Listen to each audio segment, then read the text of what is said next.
Obrigada.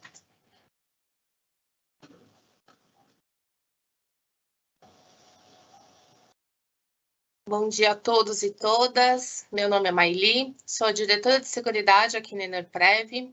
Sejam bem-vindos à primeira live de 2022 com um tema extremamente relevante nesse momento.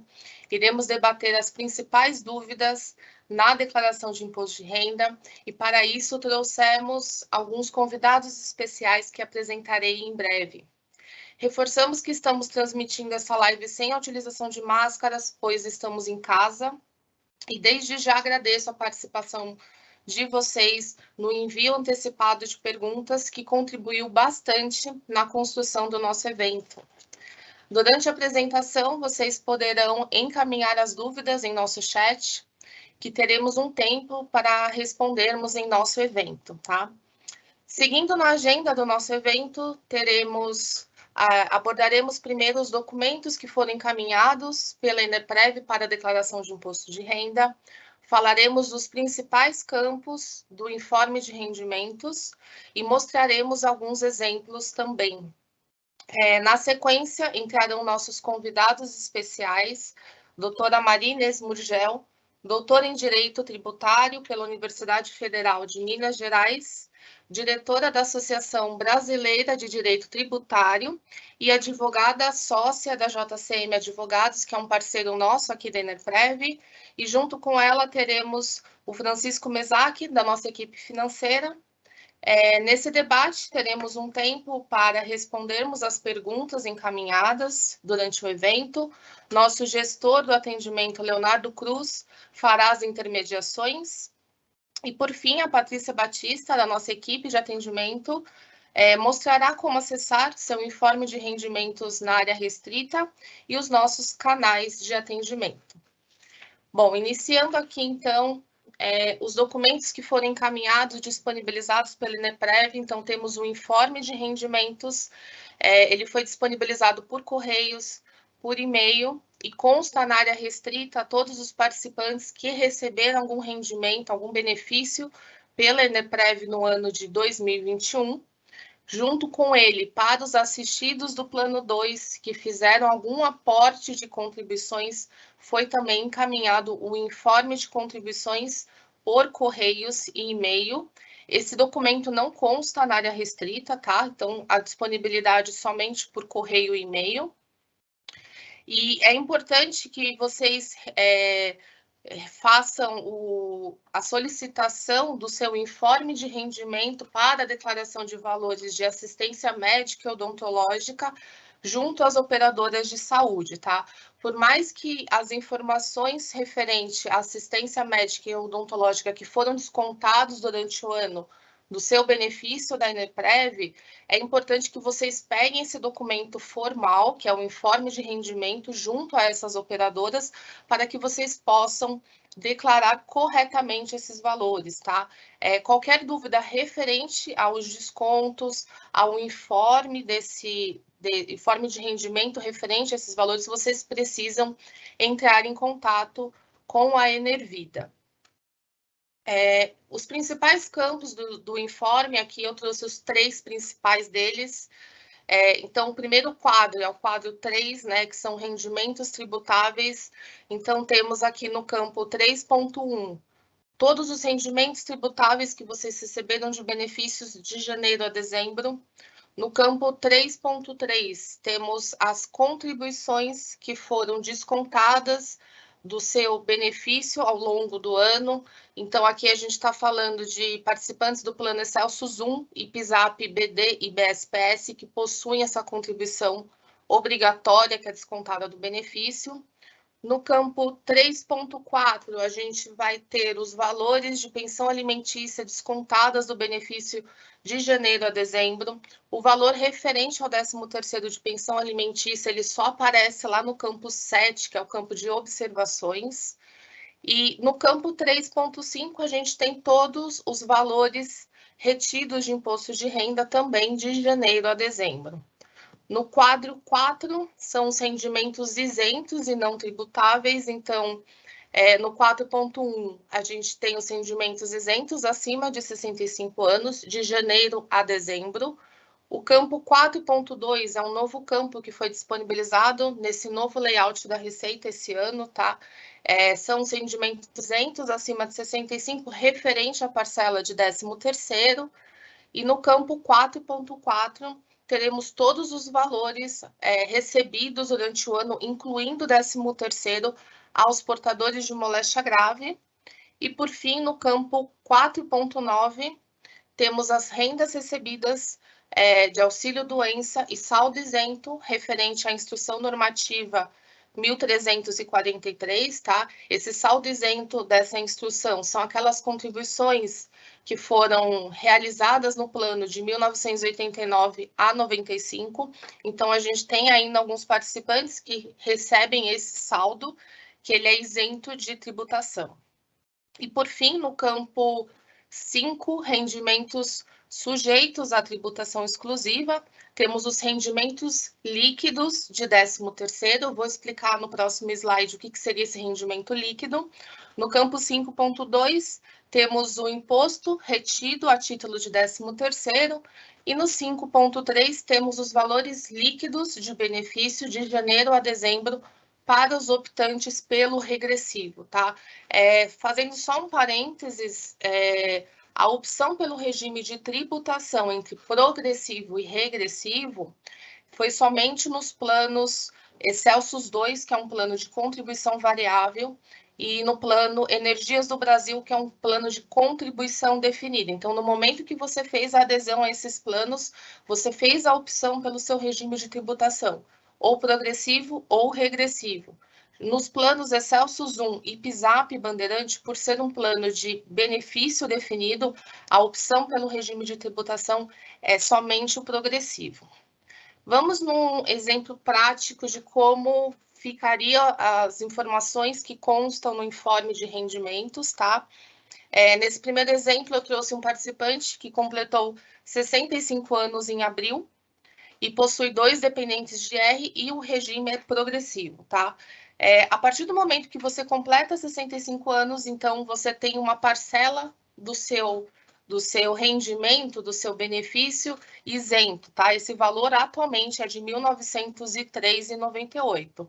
Então, veja que nesse exemplo, o benefício de 5.000, a partir de abril, quando completa 65 anos, uma parte dos 5.000, 1.903, é considerado como isento. Então, o rendimento tributável passa a ser R$ 3.096, tá?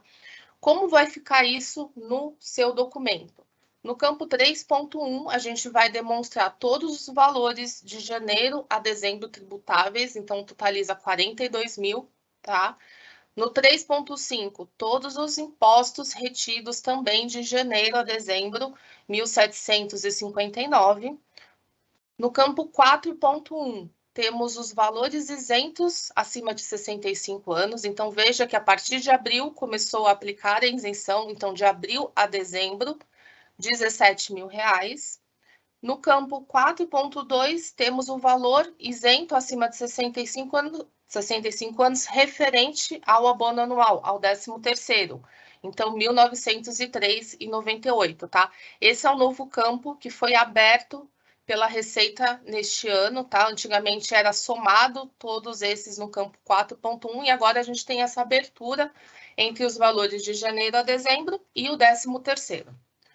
No campo 5, os rendimentos sujeitos à tributação exclusiva. Então, o abono anual, ele é um rendimento exclusivo, tá? Então, no campo 5.1, a gente vai demonstrar o valor líquido do 13º. O que seria o valor líquido, tá?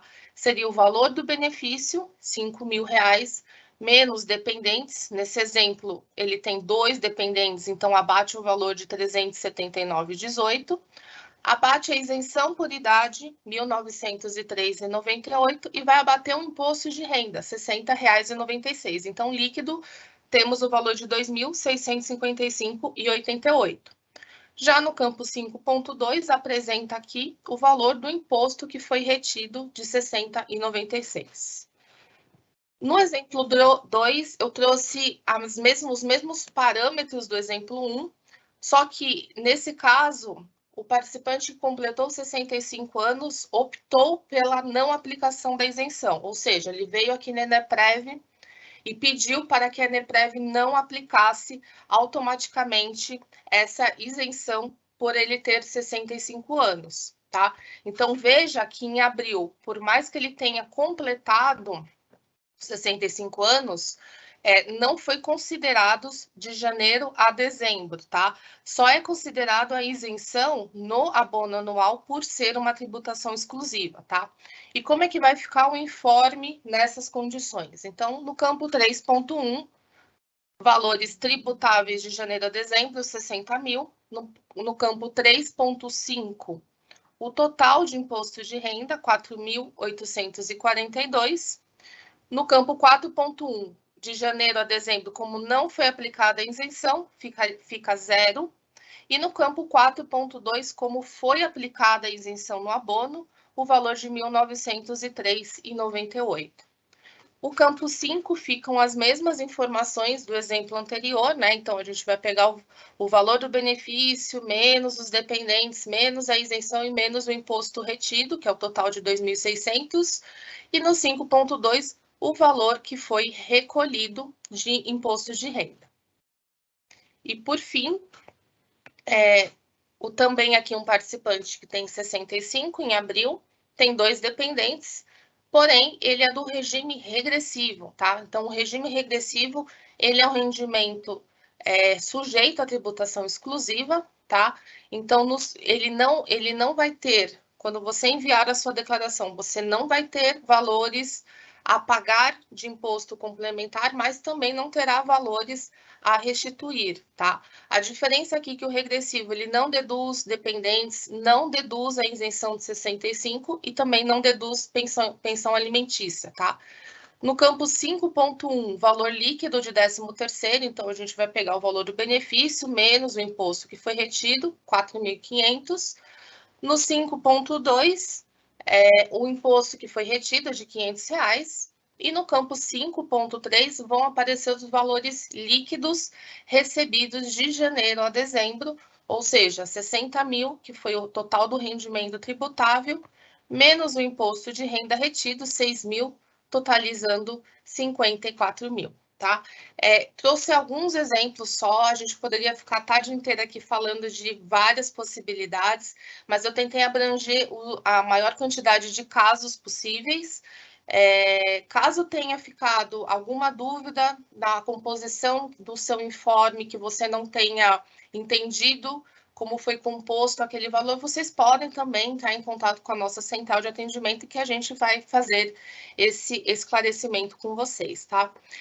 Agora vamos entrar na segunda parte do nosso evento. Vou chamar aqui nossos especialistas no assunto.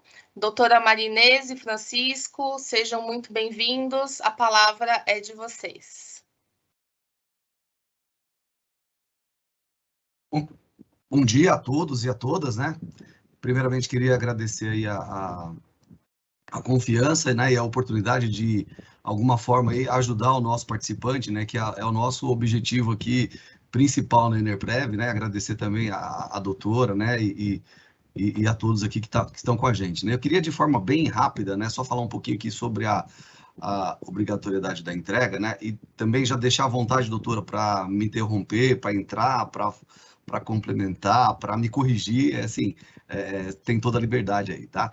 Então, essa parte já é uma parte em função da Receita não ter corrigido a tabela, então ela é semelhante ao ano anterior, né? Então, quem é obrigado a declarar? Quem recebe rendimento tributável acima de 28.559, né?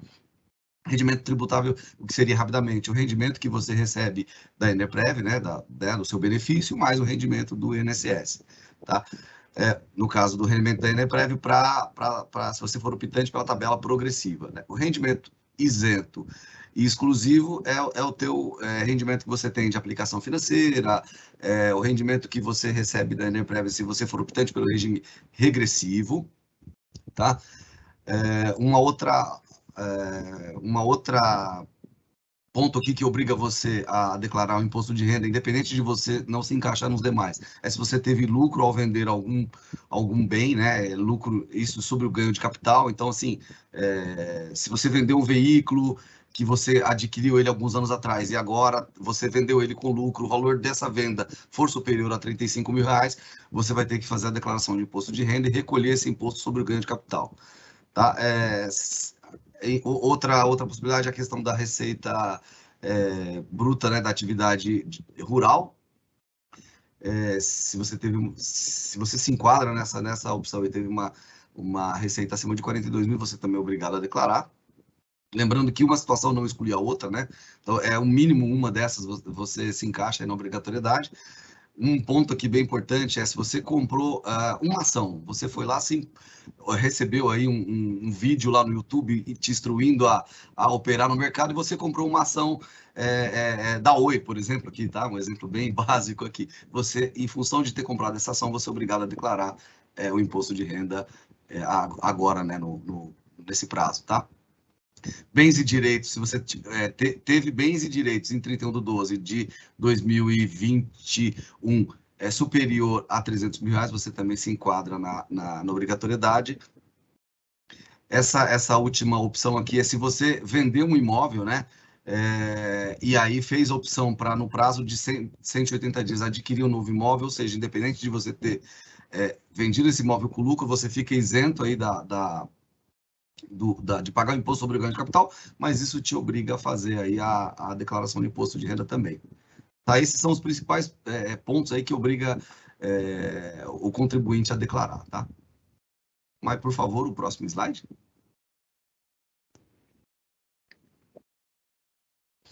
Aqui a gente vai falar um pouquinho do prazo de entrega, né? O que ocorre aqui esse ano, diferente dos anos anteriores, a gente sempre começava a fazer a entrega da declaração em 1º de março, né, ou no primeiro dia útil de março. Esse ano a Receita atrasou um pouquinho, então o prazo vai ser do dia 7 de março, né, das 8 horas da manhã, do dia 7 de março até o dia 29 de abril de 2022. E aqui está um conselho, né, não deixar para o final aí o que você pode fazer antes, principalmente para as últimas horas, porque normalmente há lentidão de servidor ou coisas que pode te atrapalhar nesse envio, né? A forma de entrega da declaração, né? Ela continua a mesma dos anos anteriores, né? Você pode baixar o programa da Receita Federal no seu computador, fazer o preenchimento e a entrega. Você pode também fazer a entrega online, né? Pelo portal do ECAC. Tá? É um portal da Receita Federal que você se loga com o seu CPF e a sua senha do gov.br e você consegue fazer também a declaração por lá, tá? E a última forma também pelos aplicativos aí, né? Disponíveis lá na loja do Google Pay e da Play Store para sistema iOS, que você tem a opção também de baixar esse aplicativo e fazer a declaração. E esse ano tem uma novidade interessante, que é a declaração pré-preenchida. Tá? Até os anos anteriores, essa opção era apenas para os participantes, né, para as pessoas que possuíam o certificado digital. Né? A partir desse ano, o governo está liberando essa declaração pré-preenchida para quem possui aí a senha no portal gov, né, gov.br, com o nível de validação prata no mínimo, tá?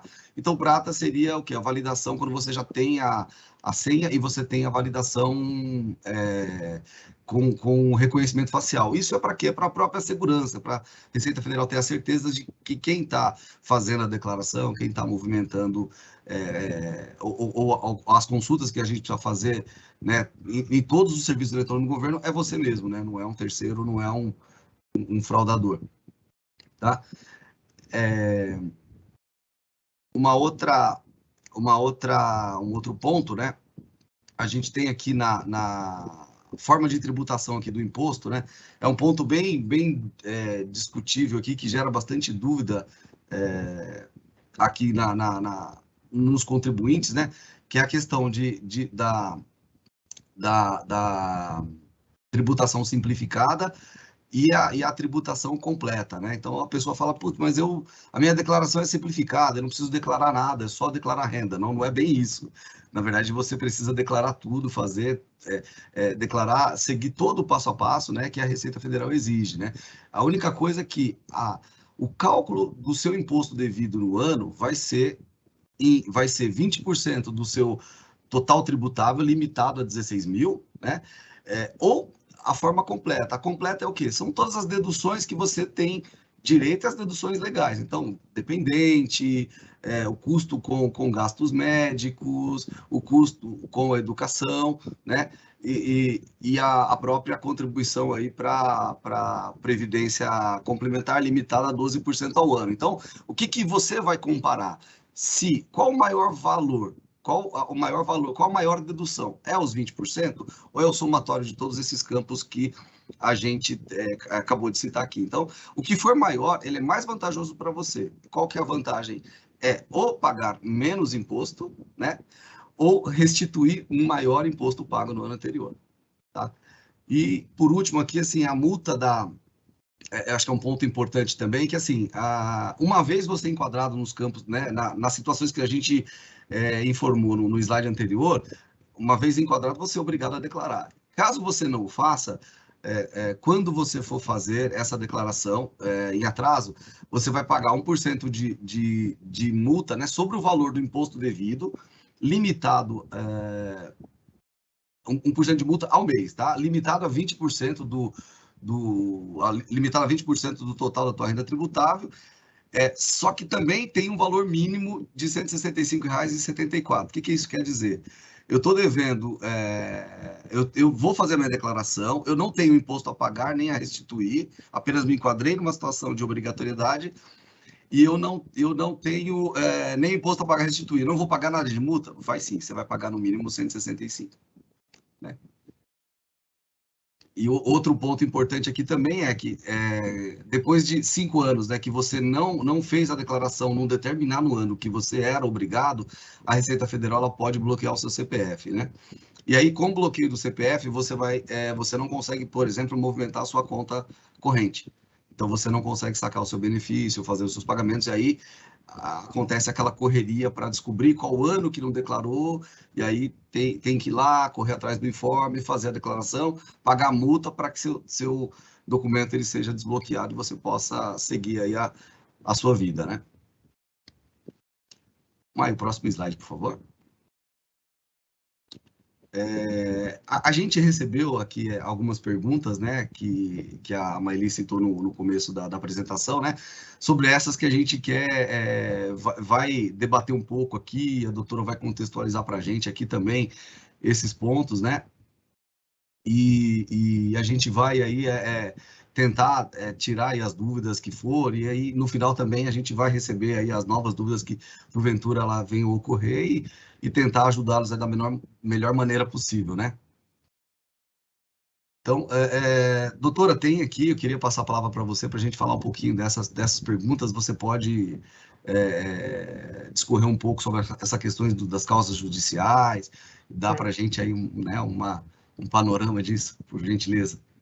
Obrigada, Francisco. Inicialmente, eu gostaria de agradecer muito a Enerprev por esse convite especial, especialmente a Maeli, né, pela confiança no trabalho, e agradecê-lo também, Francisco, por essa parceria aqui, nesse trabalho para vocês, participantes assistidos da Enerprev. Espero que nós possamos aí sair sem dúvidas hoje.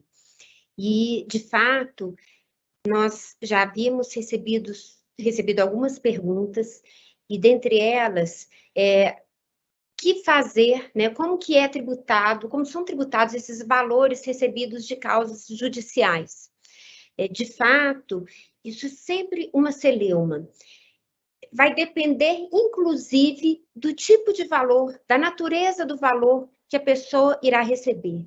Então, se você, participante ou assistido, obtém um êxito judicial e recebe, neste momento, né, quando fim da causa judicial, um valor que o próprio juiz intitula de indenização, tá? Então, se o valor que você recebe possui natureza indenizatória, e isso está expresso na própria decisão judicial, este valor não é tributado, tá?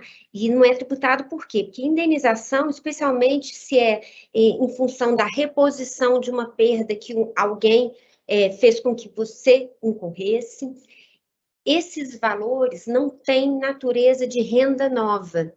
Eles estão repondo o patrimônio perdido em função de um dano causado por outrem. Então, por essa razão, a legislação autoriza a não tributação. Entretanto, existem outros valores que nós recebemos em causas judiciais que não possuem natureza indenizatória. E aí, nesses casos, existe sim a necessidade de levar à tributação.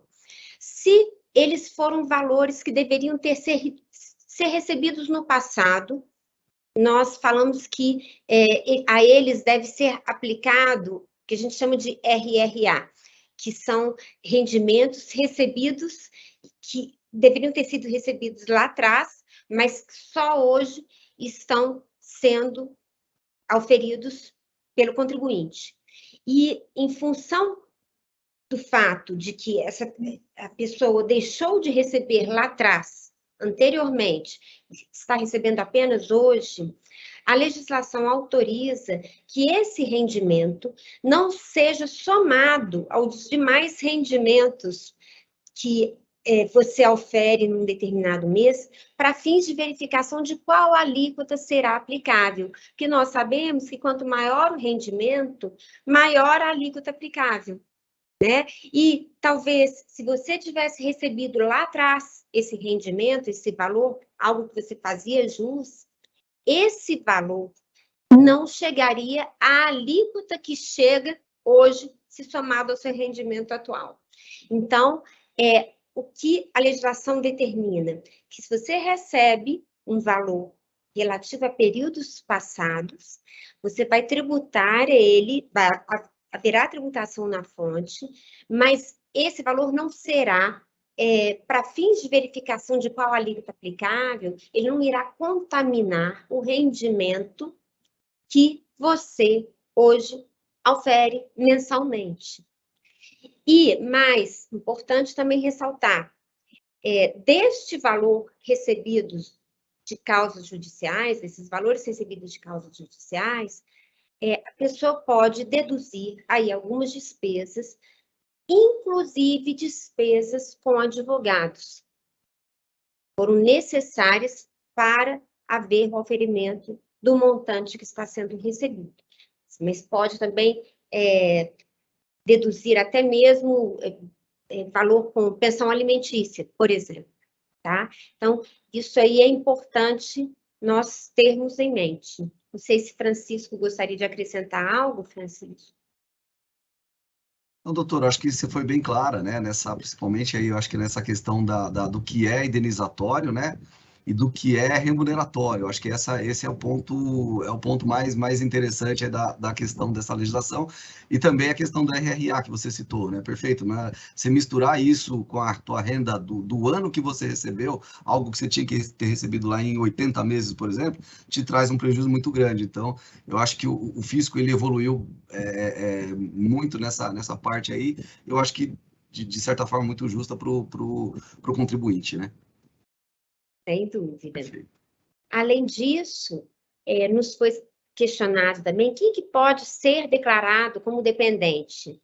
E, de fato, é uma pergunta importante, porque para efeito de imposto de renda, o fato de você ter um dependente, isso diminui o montante que você irá pagar de imposto, uma vez que cada dependente ele representa para o contribuinte a possibilidade de um valor a ser deduzido na declaração do imposto de renda.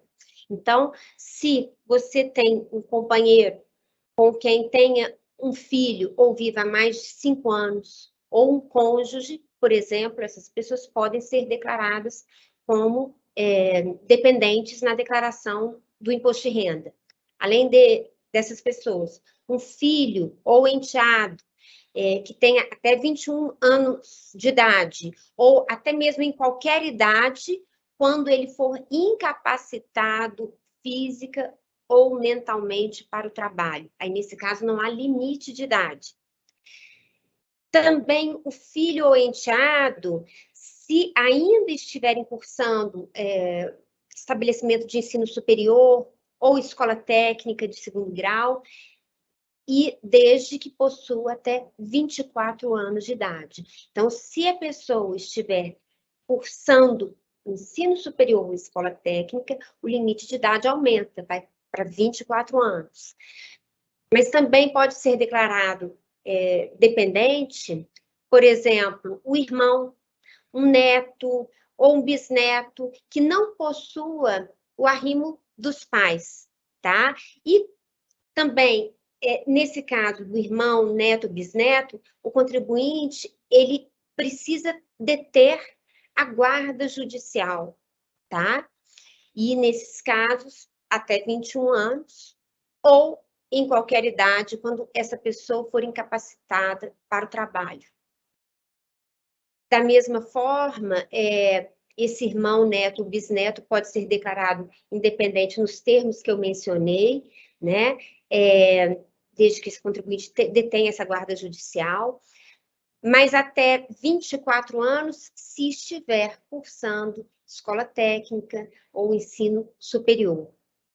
Também os pais, os avós, os bisavós que tenham recebido rendimento que seria tributável até o valor de R$ 22.847,76.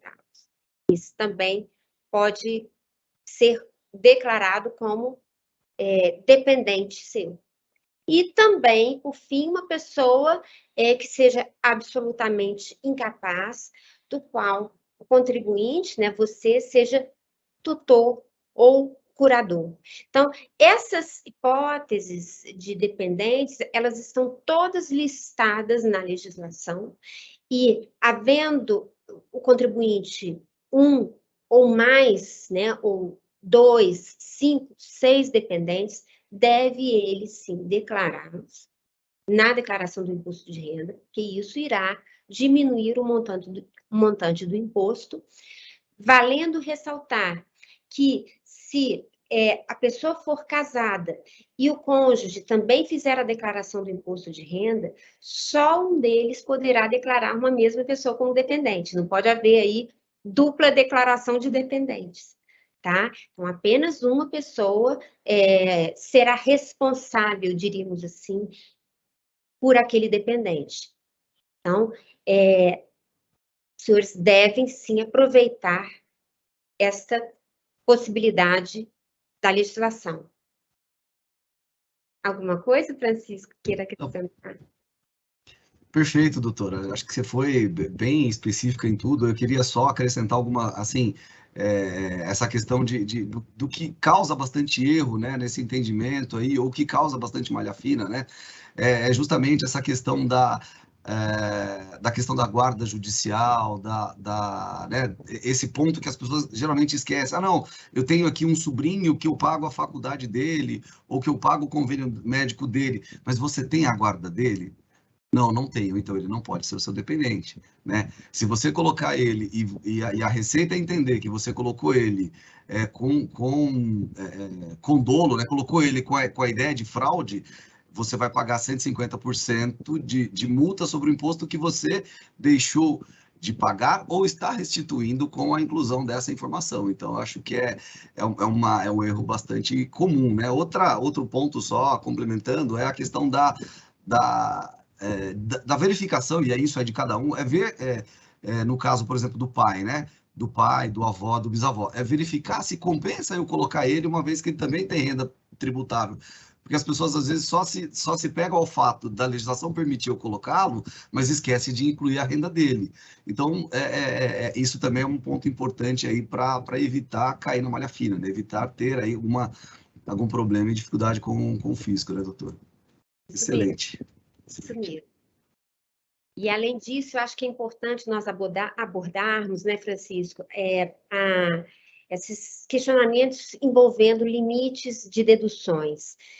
De fato, o legislador autoriza várias deduções para que se atinja o que nós dizemos de efetivamente um acréscimo patrimonial da pessoa ao longo do ano.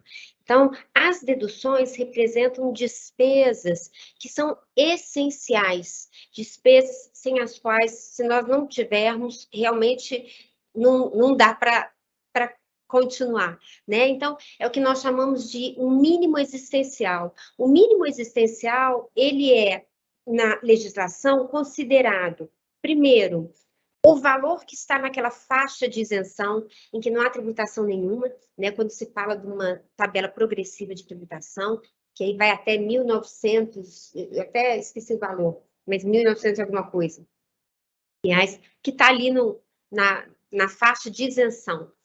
E, além disso, nós podemos deduzir despesas com dependentes, à razão de R$ 189,59 por mês, por cada dependente.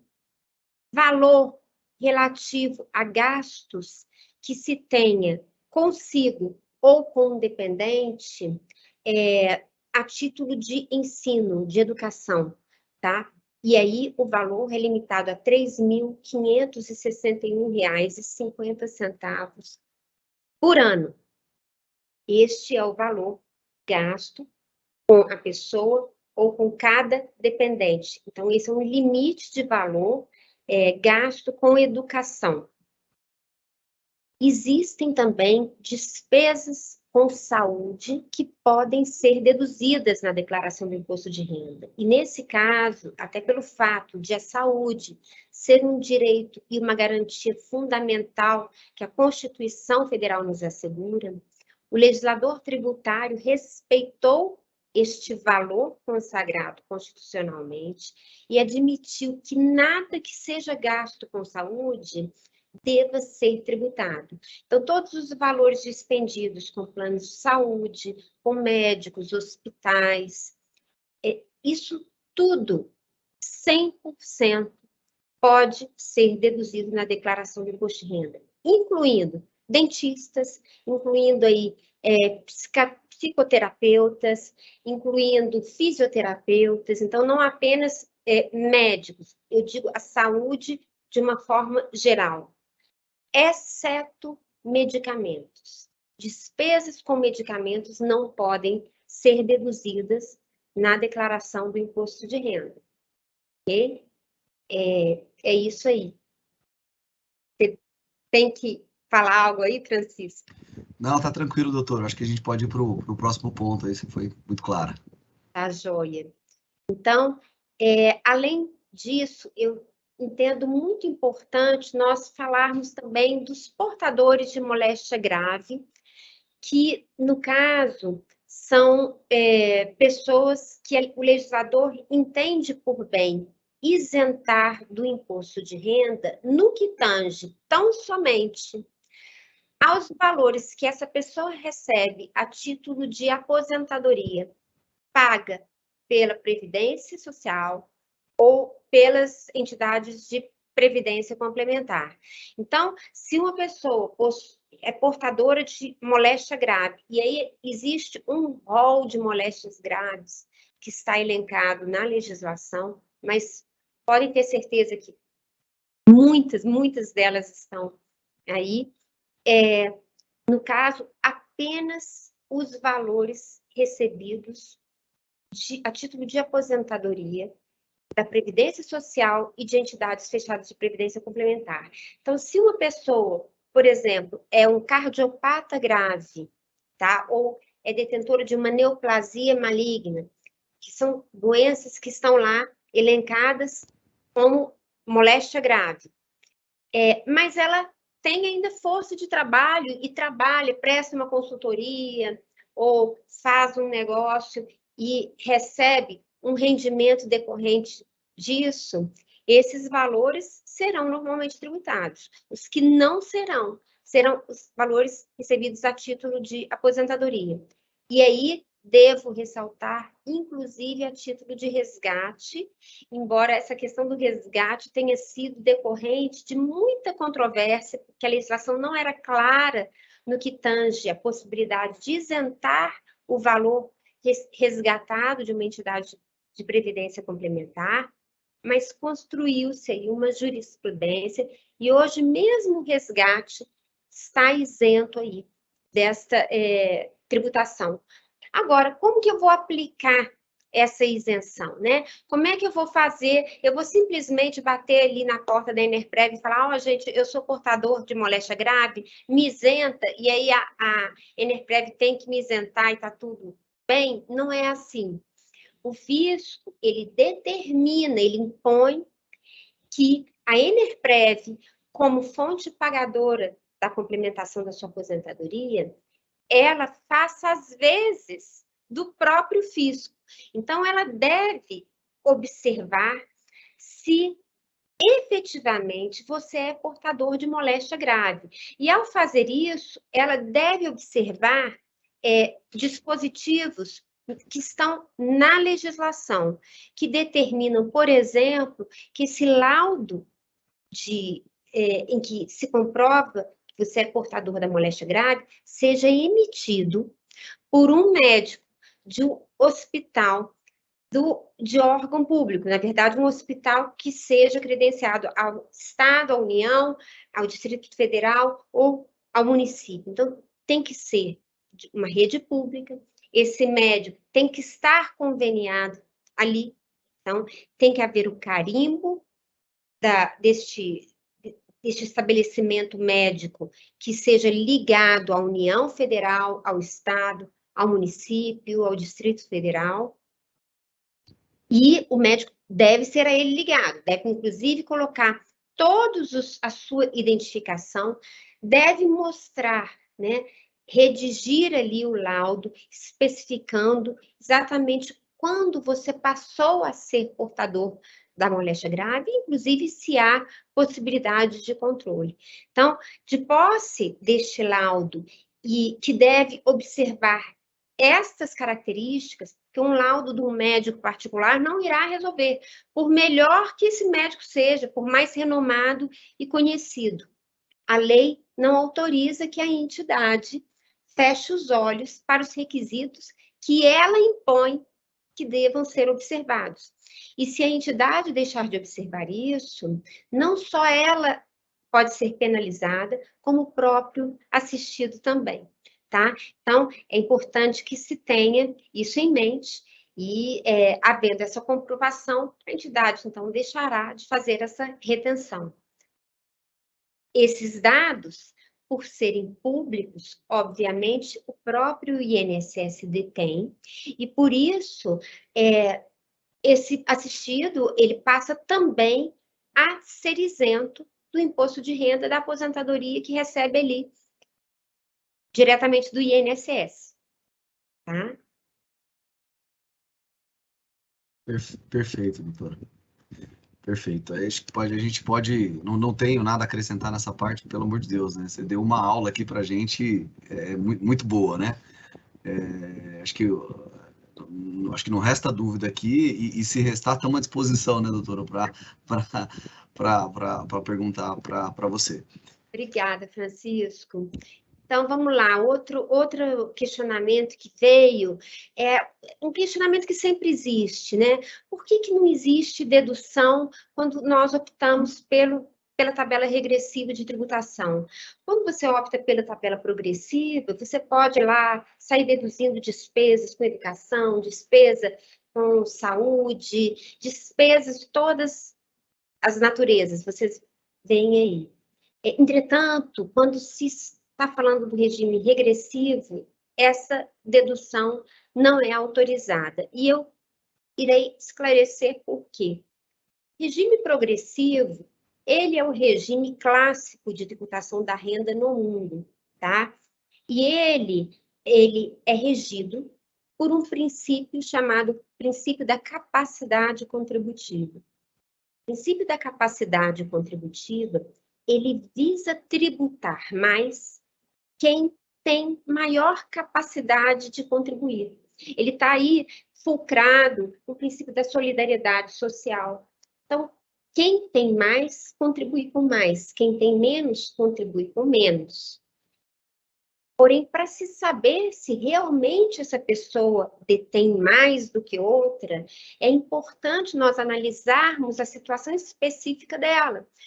Porque, às vezes, um cidadão recebe exatamente o mesmo do que outro. Porém, ele não tem despesa nenhuma. Ele é solteiro, ele não tem filhos, ele não gasta com escola, ele está no auge da juventude, então não tem problema de saúde.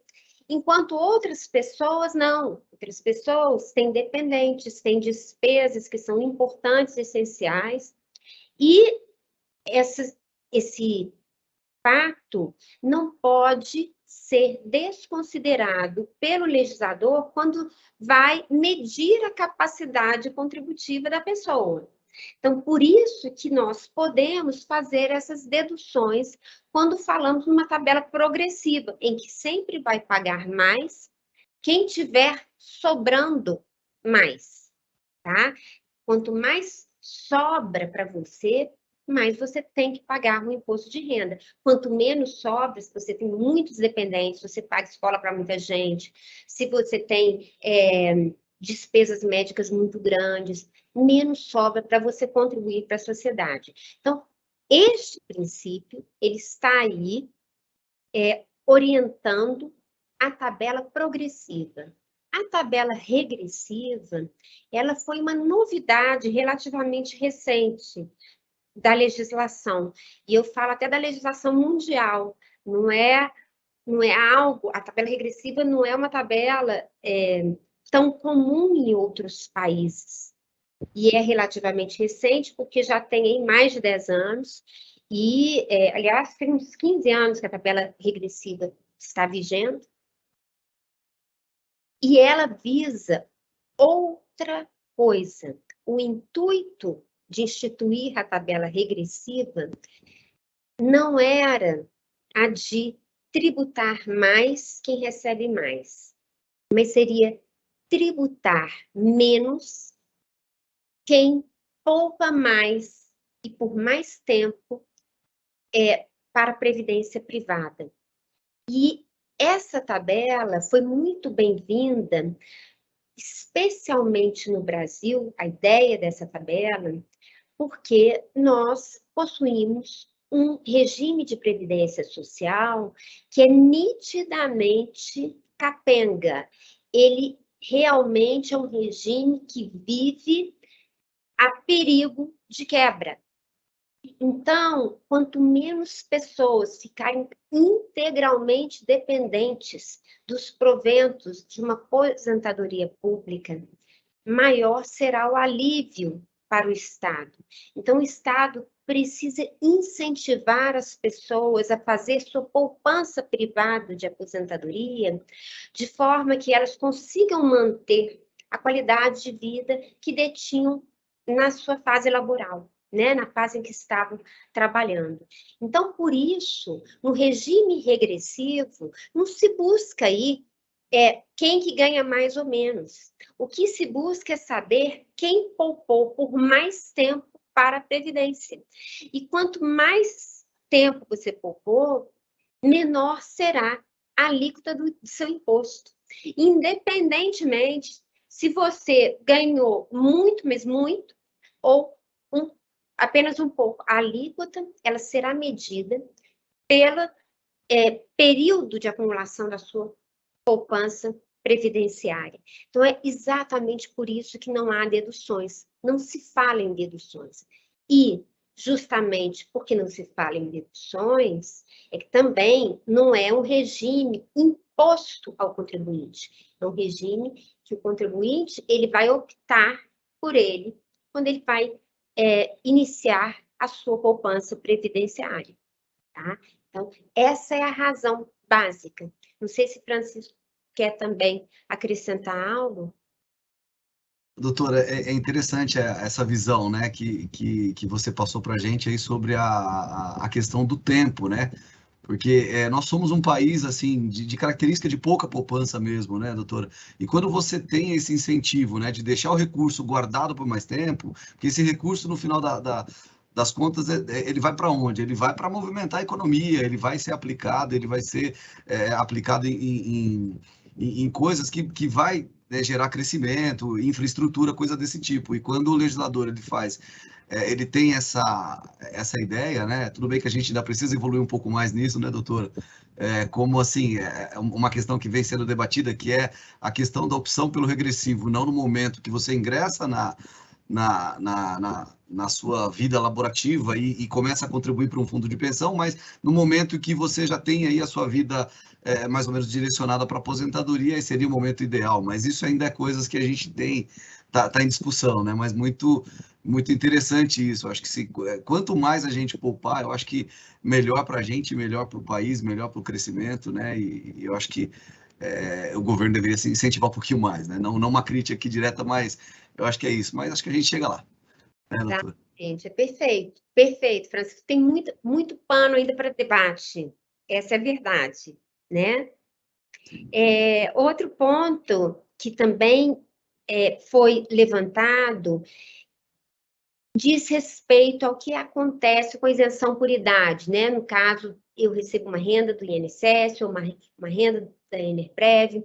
A isenção por idade foi também uma sinalização do legislador de respeito ao momento que a pessoa está vivendo, entendendo que a partir dos 65 anos, algumas despesas que eram muito esporádicas na juventude passam a ser mais pesadas e mais frequentes com o passar da idade. Como nós temos uma Constituição que também determina a proteção do idoso, o legislador tributário não ignorou isso e dispôs sobre a não tributação de rendimentos decorrentes de aposentadoria ou pensão, né, pagos pelo regime público de previdência social ou então por entidade de previdência privada para maiores de 65 anos. Então, veja que é uma isenção que realmente quer atingir apenas idosos, porque entende o legislador que é um momento de muitos gastos para a pessoa, né, para aquela pessoa. Agora, essa renda isenta em função da idade, ela está limitada ao valor de R$ 1.903,98. Ultrapassado esse valor, não está mais isento. Então, é quase que uma ajuda, um alívio. Além daquela isenção que existe na tabela progressiva, a pessoa ainda tem essa isenção adicional, um alívio aí de despesa com imposto de renda, que pode ser muito significativo para o contribuinte, sem sombra de dúvida, tá? Agora, o legislador, ele fala o seguinte, renda que você recebe do INSS ou renda que você recebe do Enerprev, limitado a R$ 1.903,98.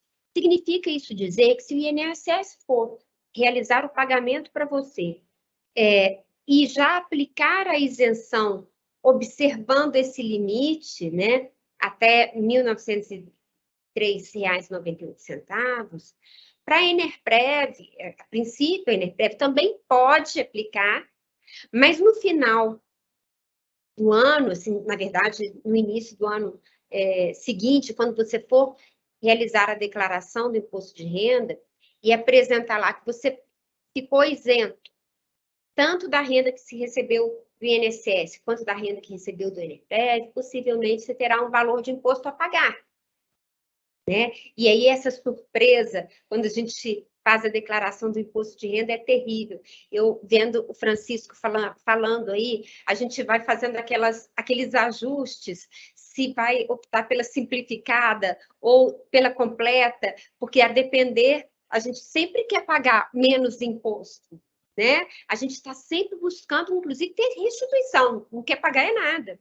Então, imagine se essa isenção ela for aplicada para ambos os rendimentos, que acontece muito provavelmente é que você tem que pagar no final do ano e desembolsar uma bolada que você desembolsaria mensalmente, sem sentir tanto ao longo do ano, né? Então, na verdade, você tem o direito, você pode, sabendo que o INSS vai realmente aplicar essa isenção, observado o limite de R$ 1.903,98, você pode chegar e conversar. Isso eu estou falando, tá, gente? Às vezes a Maili e o Francisco dizem que vocês não podem, não. Mas vocês podem chegar para a entidade e pedir, olha, deixem de fazer essa retenção aí para mim, porque eu já estou... aliás, deixem de fazer essa isenção, deixem de aplicar essa isenção para mim, porque eu já estou gozando dessa isenção no meu rendimento do INSS. E aí está tudo bem, tudo tranquilo para a Enerprev, e você não vai precisar pagar imposto de renda no final de ano, ou se eventualmente você não utilizou toda a sua isenção lá no INSS, ela será aplicada na declaração de ajuste anual. Então, é algo que é uma estratégia que merece a atenção de vocês, ok? Valendo ressaltar o seguinte, quem está na tabela regressiva, nesse caso, nem precisa falar nada para a Enerprev, porque no caso da tabela regressiva, porque o imposto incide de forma exclusiva e definitiva na fonte, você não vai poder levar para a declaração de ajuste. A Receita Federal tem um entendimento de que não se aplica a essa renda da tabela regressiva a isenção por idade. Ok? Perfeito. Deixa eu só complementar, doutora, o procedimento Enerprev, né? Na verdade, assim, a partir do momento que o participante completa os 65, a aplicação da isenção é automática também, como o INSS, tá? E caso você queira que a Enerprev não aplique essa isenção, você deverá entrar em contato com a nossa central de atendimento, solicitar um formulário específico e nos entregar assinado com a sua opção, e aí sim, a partir desse momento que a gente faz a não aplicação, lembrando que a gente só não aplica a isenção de 65 de janeiro a dezembro, né?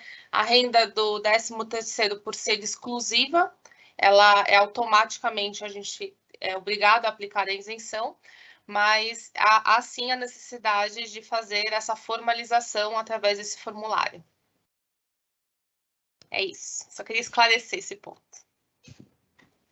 Maravilha. Aí, Mai, eu acho que deva ter algumas perguntas do chat, né? Isso. Eu queria só voltar nesse ponto, doutor, um minutinho, até para tentar auxiliar aí os nossos participantes, né? Do seguinte, que essa opção aí, né? Esse contato com a Enerprev, essa opção aí pela não isenção, um estudo muito pessoal de cada um, né? Então, assim, ele precisa analisar qual que é o valor que ele recebe de renda lá no INSS. Então, por exemplo, alguns exemplos, de repente, a renda que ele recebe no INSS é menor do que a renda da Enerprev, então, talvez valha a pena ele manter a dedução nos dois. Talvez ele tenha um gasto médico muito elevado, então... ou ele vai pagar muito pouco, ou ele vai chegar muito perto de zero, então pode ser que valha a pena, mas é uma coisa muito pessoal de cada um, então cada um tem que sentar aí, fazer a continha e né, entender o que é melhor, assim, né, e aquela coisa do fluxo de caixa, poxa, assim, é melhor eu pagar o imposto mensalmente, né, como você citou, ou eu deixo o bolo lá para pagar lá no ano que vem? Qual que é o detalhe? No ano que vem eu também posso parcelar, né, só que eu vou parcelar com encargos, né, com o mínimo de encargos que hoje atualmente é a Selic. Então, de repente, talvez seja mais vantagem eu pagar isso no mês a mês. E aí é de cada um mesmo, né? Vale essa observação de cada participante. E agora eu queria passar aí a palavra para o Leonardo, né? Para que ele possa aí direcionar para a gente as perguntas que ele tenha, né? Tá contigo a palavra aí, Léo. Obrigado. Obrigado, Francisco. Bom dia a todos e a todas. Eu sou Leonardo Cruz, aí responsável pela área de atendimento, e vou aí dividir um pouquinho com vocês aí algumas dúvidas que nos foram encaminhadas pelo chat. Só queria relembrar a todos que esse evento vai ser gravado e nós vamos informá-los quando vocês puderem, assim que a gente poder obter essa gravação, nós vamos disponibilizar em nosso site e informá-los como vocês podem fazer para poder fazer um novo acompanhamento, rever os pontos que aqui foram apresentados. Então, eu vou começar, Francisco, com você, tá? O Luiz Cláudio da Silva Batista, ele está perguntando o seguinte: como declarar contribuição e abono da Previdência Privada? Ótimo, Léo. Eu tô com uma dúvida só no que ele quer saber, mas eu vou colocar aqui as hipóteses, tá? A contribuição, ele tem lá, ele vai ter o campo, ele vai declarar ela na ficha de pagamentos, tá? O programa programa do imposto de renda desse ano, ele ainda não foi disponibilizado, né? Ele será no próprio dia 7, tá? Mas se não teve nenhuma alteração, ele vai declarar essa contribuição lá na ficha de pagamentos com o código 36, tá? Relacionando aí o CNPJ da entidade, bonitinho, e o valor pago no ano. Agora, a contribuição, se ele está querendo perguntar sobre a contribuição sobre o abono, essa contribuição sobre o abono, né, se for essa a dúvida dele, ela não é uma contribuição dedutível, tá? Então, essa contribuição ele não vai declarar, por quê? Porque o abono é exclusivo. Então, o abono é um rendimento exclusivo. Então, essa contribuição sobre o abono exclusivo, ela serve simplesmente para que ele pague menos imposto ali no abono, mas ela não é uma contribuição dedutível e ela não entra para efeito de ajuste. Perfeito, Francisco. Eu te agradeço aí, tá? Doutora Marinês, eu vou passar a próxima pergunta para a senhora, tá? Uma pessoa que recebeu o valor de um seguro de vida do cônjuge falecido na pandemia, como declarar esse valor? Tá certo. Bom, no caso, o seguro também possui natureza de indenização, né? A pessoa está sendo indenizada por um dano ocorrido, na verdade, com seu ente querido, que deixou o seguro. Então, esse valor, ele vai ser declarado na ficha de rendimentos isentos e não tributáveis, justamente porque o legislador compreende que não se trata de um acréscimo ao patrimônio da pessoa, mas sim se trata de um consolo, uma reposição. É importante, e eu acho válido mencionar aqui, que nesse aspecto de indenização, o legislador tributário entende como patrimônio não apenas o patrimônio físico, real, mas o patrimônio emocional, né? Porque a verdade é quando um ente veio a falecer e te deixa um seguro de vida, por exemplo, você não teve uma perda de um patrimônio físico, você teve uma perda de um patrimônio emocional. E essa indenização por essa perda, ela é considerada rendimento isento e não tributável. Então, você vai ter que ir na declaração do imposto de renda, né, na ficha de rendimentos isentos e não tributáveis, e buscar selecionar o código em que está lá disposto o capital das apólices de seguro ou pecúlio, pagos por morte do segurado, e vai ter lá, se não me engano, eu acho que é o código 03, tá? Vai informar o valor recebido a título de seguro e dar o ok. Vai ter preenchido a ficha, tá? Então, será dessa forma. Ok, doutora, muito obrigado. Na verdade, foram duas as perguntas relacionadas a esse mesmo tema, tá? Então, na próxima pergunta, eu vou encaminhar para o Francisco, mas também eu deixo à vontade vocês dividirem, tá? É uma pergunta que ela está representando cada vez mais o nosso atual momento de cenário econômico, né? Onde os filhos ficam cada vez mais tempo na casa dos pais, tá? Então, é uma pergunta muito interessante. O Adriano, ele diz que tem uma filha com mais de 24 anos, que mora com ele, tá? Mas não é dependente do imposto de renda dele. Ela tem renda tributável própria, porém a renda dela não consegue pagar a sua faculdade. Então, mensalmente, repassa a ela R$3.000 da renda dele, tributável, e ele gostaria de entender se pode e como efetuar essa ajuda, esse complemento nos gastos com a faculdade da filha. Vamos lá, Léo. Uma vez que ela não é dependente, tá? Então, o que ele está fazendo, na verdade, tá, Léo? Mensalmente é uma doação, tá? Ele pode fazer essa doação, ele pode declarar essa doação para ela, normalmente, tá? Juntar esse valor para o ano. Se é R$3.000, a gente está falando aqui de 36 mil no ano, então ele vai ficar abaixo do valor isento, porque doação também, você tem, quando você fala de doação, tem um ponto importante, que é o imposto, o ITCMD, que é o imposto estadual, né? Então, acima de 2.500 o FIR, que está por volta de 65 mil, você teria que pagar o imposto estadual. Então, mesmo ele sendo isento na questão do imposto de renda, né, perante a Receita Federal, você teria que pensar na questão do imposto estadual. Mas não é o caso, tá, Léo? Então, o que resta para ele é informar essa doação, né, e na declaração para ele, e como ela tem mais que 24 anos, ela não como é que fala? Ela não tem como ela entrar como dependente dele, tá? E ainda assim, a gente ainda, como é que fala, Léo? Ainda esbarra na questão do limite de gasto com educação, que é de R$3.561,50 no ano, né? Você imagina, ele doa 3 mil mensalmente, então não tem, assim, ele não consegue nenhum tipo de retorno tributário, nenhum tipo de dedução sobre esse valor, Léo, infelizmente. Certo, doutor? É isso mesmo, Francisco. Eu achei importante você mencionar a questão do ITCD, que é o Imposto sobre Doação, porque nesse caso, como o Francisco bem ponderou, a pessoa, quando ela não é dependente, todo gasto, mesmo que seja um gasto essencial, mas não é seu dependente, todo gasto que você tiver com ela será uma liberalidade sua. Não será considerado pelo legislador tributário uma despesa sua. Perde a natureza de despesa com educação aos olhos do legislador tributário. É como se você tivesse doando para sua filha, e aí, no caso, é importante verificar a legislação do Estado e verificar se existe aí um limite de doação. E eu sei que existe, o Leonardo bem falou que no estado de São Paulo é 65 mil, né? O Francisco falou que é 65 mil, né, Francisco?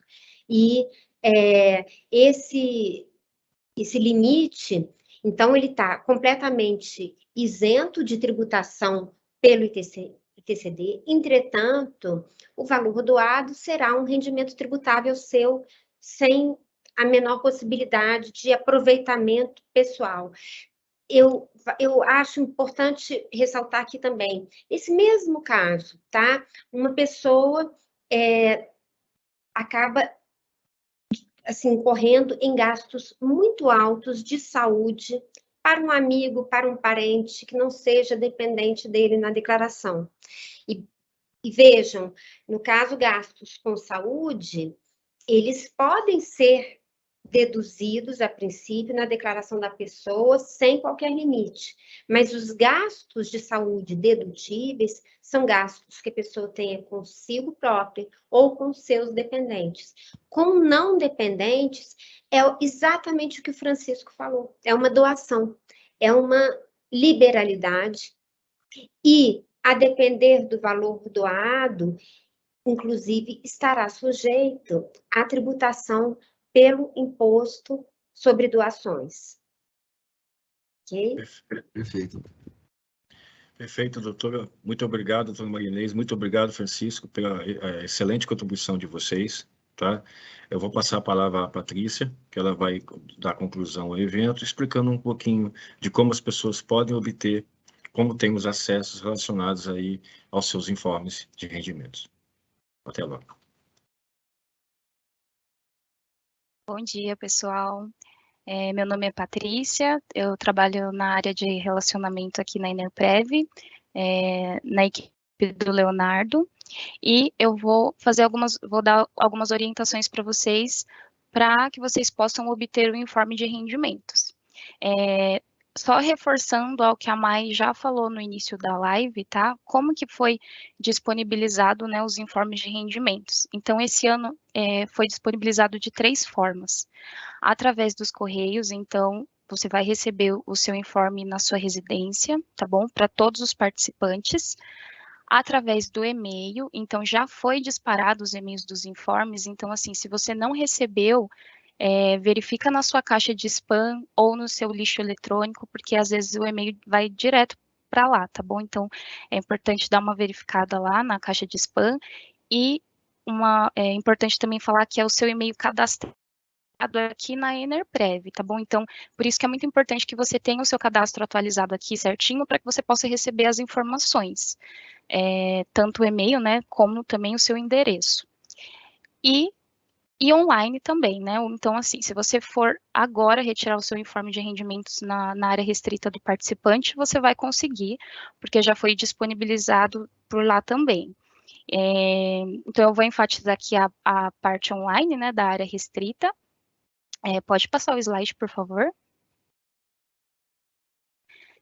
No site da Enerprev, não está aparecendo aqui nesse slide, mas assim que vocês entrarem, tem uma telona lá escrito Informe de Rendimentos 2021.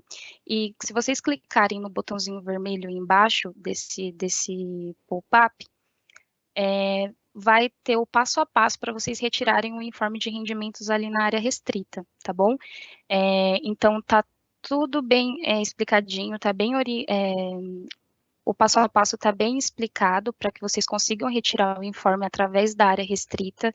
É importante que, né, vocês verifiquem se vocês têm a senha. Se vocês não tiverem a senha para acessar a área restrita, ou esqueceu, ou nunca acessou, também tem as orientações lá para você recuperar a sua senha, tá bom? Então, tá tudo explicadinho. Se vocês tiverem qualquer dúvida, conte com a gente, entre em contato com a Enerprev para a gente poder ajudar.